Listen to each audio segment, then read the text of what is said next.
Have you ever wondered why somebody sets up a cleaning business? The best things they've done in their cleaning business, the mistakes they've made in their cleaning business, and things they would do differently if they started again. Well, today we're doing something different. We have got an interview coming up with a guy called Rich who runs a cleaning business called Hubby Cleans.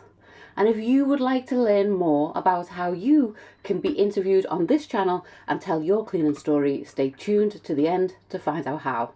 So, without further ado, let's meet Rich from Hubby Cleans. How did you get started in the cleaning industry? What brought you to it? Well, I was an electrician and a gas fitter. Obviously, health kicked in and that ended that career. So I was self-employed in 2015 and started out as a handyman. And then once COVID hit, I was doing quite a lot online at that point, like I suppose you could call it influencing, working with different manufacturers for garden machinery and things like that. And one of them offered me a job, just sold me business, and they're like, "Well, you best stop self-employed because we can't take you on at this minute." So I just locked up, and then one thing led to another, and I found myself doing some soft washing courses. So that's like external render, roof cleaning. Found out I don't really like heights.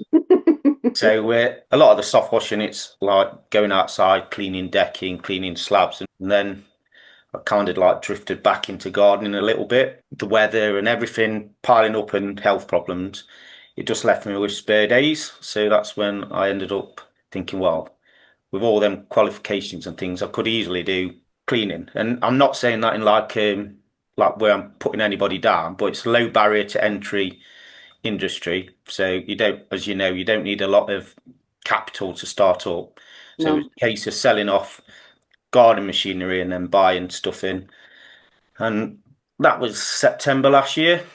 So started, and it'd been like, it was really slow. I was in therapy for a little bit, so couldn't quite decide on what I was doing. So one day I'd have my cleaning business and then I'd delete it and start again. And then it kind of got through probably around about February time. And I thought, well, I've got to act on it. Reached out, did a bit of networking with people locally. And the plan was always to subcontract because I thought, well, there's less risk that way. I've Yeah. not got to interact with the customers. And then I did a bit of subcontracting, and well, it's not really worked out. The cleaning thing's probably the hardest thing I've done for me, which sounds strange to say. I like landscape and all that, but it's so physical, but it's mentally draining as well. I think that's the thing about it because especially for someone like me, I'm constantly thinking about the end results and if the customer's going to be happy with what you've done. I set the bar quite high for myself. I think when you mix a mental and physical part of it together, it's probably one of the hardest industries out there. Even though it's easy to get into it, you have to give a lot to, Oh, yeah. and managing customer expectations, that's even harder. And Yeah. I think with cleaning, probably harder than any other industry again, because people are used to cleaning themselves and they can't quite see where the time's gone. Definitely a difficult one. And It's the hardest job I've ever done. yeah, And I've worked at some like high level, high pressured sales jobs and yeah, roles. And running a cleaning business is by far the hardest yeah, thing. So when you said therapy, would that be for yeah. your OCD? Yeah, so well, I've kind of had it since I was 8, but didn't realise about it. When I was doing electric and gas, it got to the point where couldn't leave jobs, constantly checking the screws, going back and checking terminals and things like that. So it kind of pretty much had a breakdown. And then Yeah.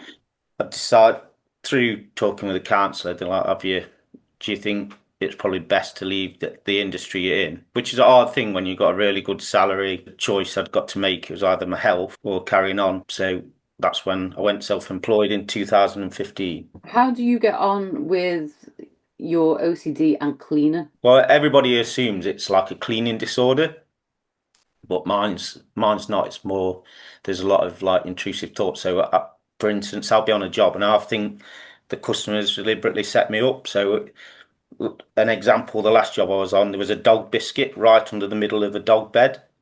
Like it'd been hid, and then there'd be little bits everywhere. And so in your head, you're already thinking, the customer set me up for this, they set me up for that. So there's a lot of, you put a lot of pressure on yourself to try and do it. So everything's got to be spot on, and people will go, or just give it a quick flick round. Well, I can't do that. Yeah. It's like, it's got to be one or the other. So I think managing people's expectations and like the time management part of it is really hard because I'm fast and I do it, but you can only get so much done to a certain Yeah. standard in that time. I don't think a lot of customers realise what lengths people go to get their house like tip top. Like I'll see a little mark and I'll be getting it off, and but some other people might just walk past it. But Yeah. to me, they're always going to come back and notice that one thing I've missed. Is So that why you changed your business model from doing regular cleans to doing the more yeah, multi-club type cleans? yeah. I don't know. I just feel I fit better into that, but trying to get into that work, it's quite hard. Is it, would you like to do more of the specialty cleans, like the Yeah, building I'm not. cleans and the biohazard type cleaning? Yeah, I mean, when was it? Probably about 6, 7 years ago. I did environmental maintenance and like a litter picking thing, a qualification. Whereas everyone's like, "Oh, why do you want to go and do a litter picking one?" But it was more about handling the sharps Yeah. and the situations because when you go into a house, sometimes it's not just a house you've got to sort. You've got to make your way into the house or it's in the garden. So I think a lot of that, I think it's more rewarding than just giving somebody back the weekend. Yeah. I don't want that to sound like, No, no, it depends what type of cleaning that you do. It's like, I've had some clients where you go in and the house is immaculate yeah, and you don't really feel like they notice because they live there, but like yeah, you as a cleaner don't really feel like you've done anything. no, But when you get like a really grubby bathroom or something, you can yeah, see the impact and the change, can't you? The transformation. yeah, and I think that's what you crave. So when I've been I've done a few builders cleans, and prior to actually obviously going into cleaning, because my work was always in the construction industry anyway, you'd end up having to do builders cleans without realising it and renovating a few homes and having builders in. So I'd already got that experience, but it's the reward of seeing the results. Like it's gone from like black to white straight away, and you Yeah, can walk out of there knowing that there's a change. It's like you strive for the before and after pictures, and so I think that's what's going to suit me better. But there's only time will tell. We're in a challenging time anyway, aren't we? yeah, With how the economy is. People, I mean, it is a luxury. People, I mean, for some people, it's not a luxury. It's something they need to obviously function. But I think that's going to be the biggest problem for me. Looking at the biohazard thing and the fact that some companies are able to charge 35, £40 an hour for biohazard work, there's still a chance that I can subcontract at a reasonable level. So you kind of like, because you crunch all your numbers, you know where you need to be after. I've made loads of mistakes in 10 years, and it's really only been this 10th year that I've actually thought, no, you've got to start doing this properly. Because I used to put too much emotion into it. When I've been chatting about it, people go, "Oh, you're greedy, you're £25." I'm like, but I'm not no, though, am I? Because I can go and get a job for £15 an hour with a company van and tools, and to be self-employed you've got to be like 18, £20 after overheads, or else there's just no point, is there? Scraping by, thinking they're making a living, but it's when something goes wrong, that's when they don't realise when the insurance company's saying, right, well, you've got a £300 excess on this, and yeah, they've thought they've insured, but then they've not got the money to cover the excess. But if you damage a big appliance or a worktop, it's enough to send you under.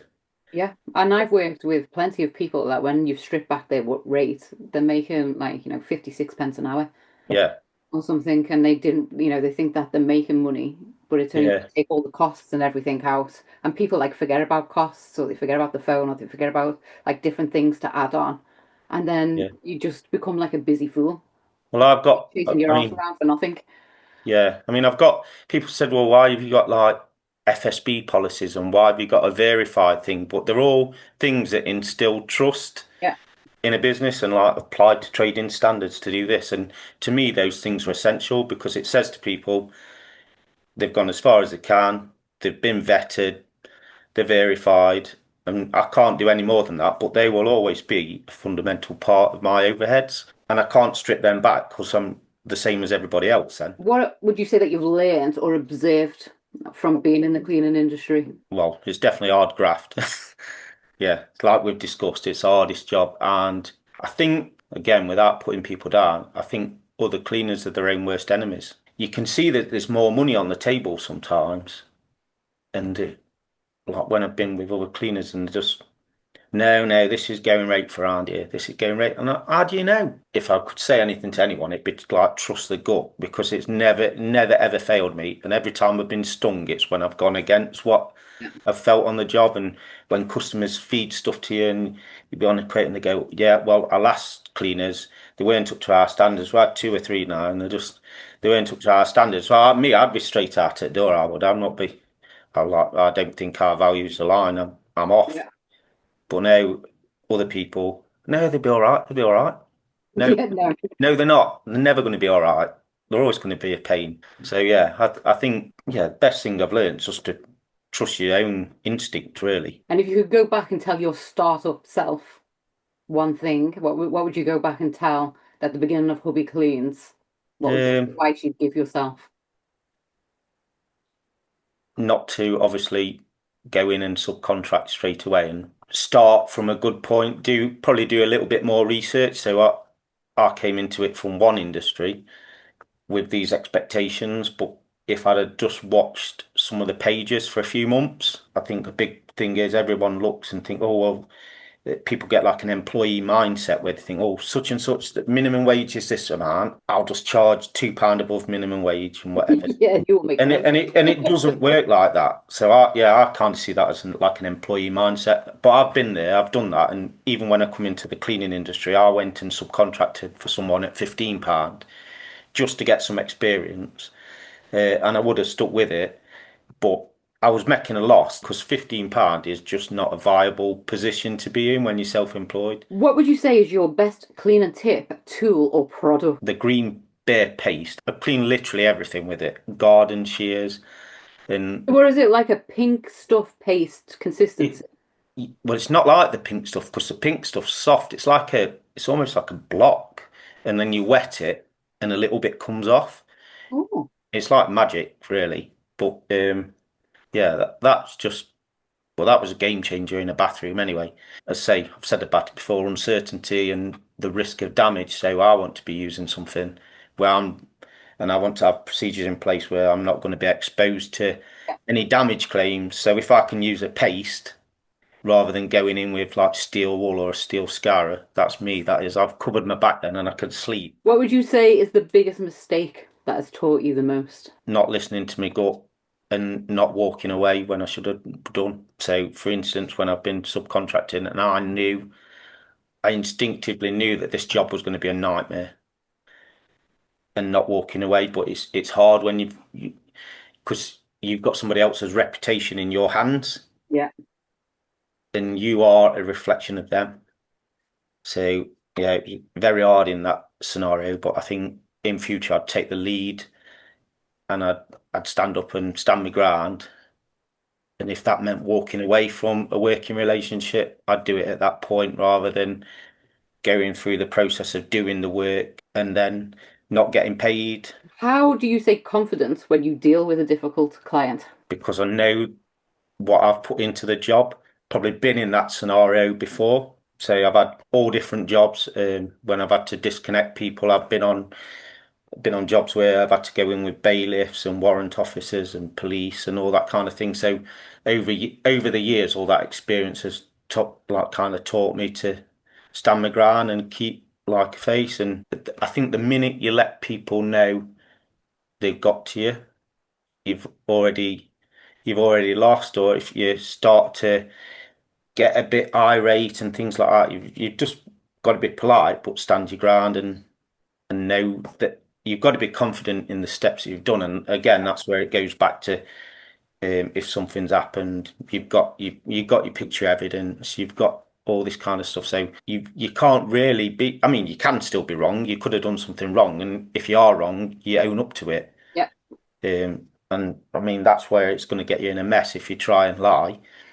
But yeah, I think I can be confident in my approach when I'm with him because I've done everything that I could physically do before getting to that point. Where do you see your business in the next 5 years? What's your blue sky like? If you'd asked me that this morning, it had been closed up because I was having one of them days. I think if I can get it right and get working with other companies, What would be your ideal scenario? that I'm the go-to person for other companies, not getting them out of the crap basically, but to know that you always need someone to like lean on, and you always need a reliable backup plan. Yeah. And I'd like to be, if the business went the way it would, it'd be nice to be that reliable backup plan. Your dream scenario, are you a contractor? And who do you see yourself contracting for? If you were designing the perfect business, who are you contracting into? It's got to be for like biohazard kind of those kind of companies, or the other alternative is that I make a niche for myself, like doing bathroom rescues, things like that. What would you say to somebody who's thinking about joining our industry? Be prepared for some hard work for starters. It boils down to research, isn't it? And not coming in, don't come into it with an employee mindset. I think that's the one piece of advice I'd give it, because that's generally what people do, isn't it? They've been employed and they think, well, my employer pays me £12.31 an hour, but they don't realise the actual employer is billing them out at 25, 30, £35 an hour. They've not got that business sense. They've just always been employed, like we discussed earlier. They just drop a couple of quid on top and think, Yeah. that's Most it. people don't realise what it costs to employ somebody. So where Yeah, people say, well, I earn £12 an hour and she charges me out at 20, and I get, but it costs yeah, 15, 16.50 or whatever to put you out the door once I've yeah. paid your national insurance contributions, your tax contributions, your pension contributions, and all of them things. They add up very quickly. Well, somebody did it the other day on ChatGPT. I mean, I've never used it, but they put it in at £15. I've seen on one of the groups, and by the time they'd took everything off, they were at a loss, Yes. or they're like earning £8 or £10. And I know because I've been there like I say, when I've been subcontracting at £15, just to like get my foot in the door. I know that I'm coming out of that job with, because I'm turning up with all that kit as well that Yeah. I've got on my pictures, and it's not cheap and it's not free, and you've got to maintain it. And I know that I'm coming out of that with like £8, but people can't see that. And even business owners can't see it. If your cleaning business had a theme tune, what would it be? Probably Free Falling by Tom Petty, because I just sometimes it's utter chaos. And the last question, what would be your go-to biscuit on a tea break in between cleans? There's got to be a jammy dodger, whole pack of them. Rich, I have kept you way longer. We're No, 20. no, it's all right. It's been an absolute pleasure talking to you. Yeah, no worries. Thank you Okay, very much okay. for being my first ever interview. I really appreciate you taking the time. Yeah, no worries. Okay, speak to you soon. Thanks so much for being here. I appreciate your time. Tell me in the comments, what did you think about the interview? What questions would you like me to ask the next cleaning business owner that you didn't think got covered in this interview? That's my dog snoring. And if you would like to be interviewed for this very channel, please see the links down in the description. And it won't be anything scary, it will be you and me having a chat that I just happened to record. I will send you the questions in advance so that you can have a little think about what you might say, and I will also give you a copy of the video and all the shorts for you to use in your own social media channels. So let's all start to work together and learn from each other. I'm going to be back here next Wednesday with a brand new video, but until then, you stay sparkling. Bye bye.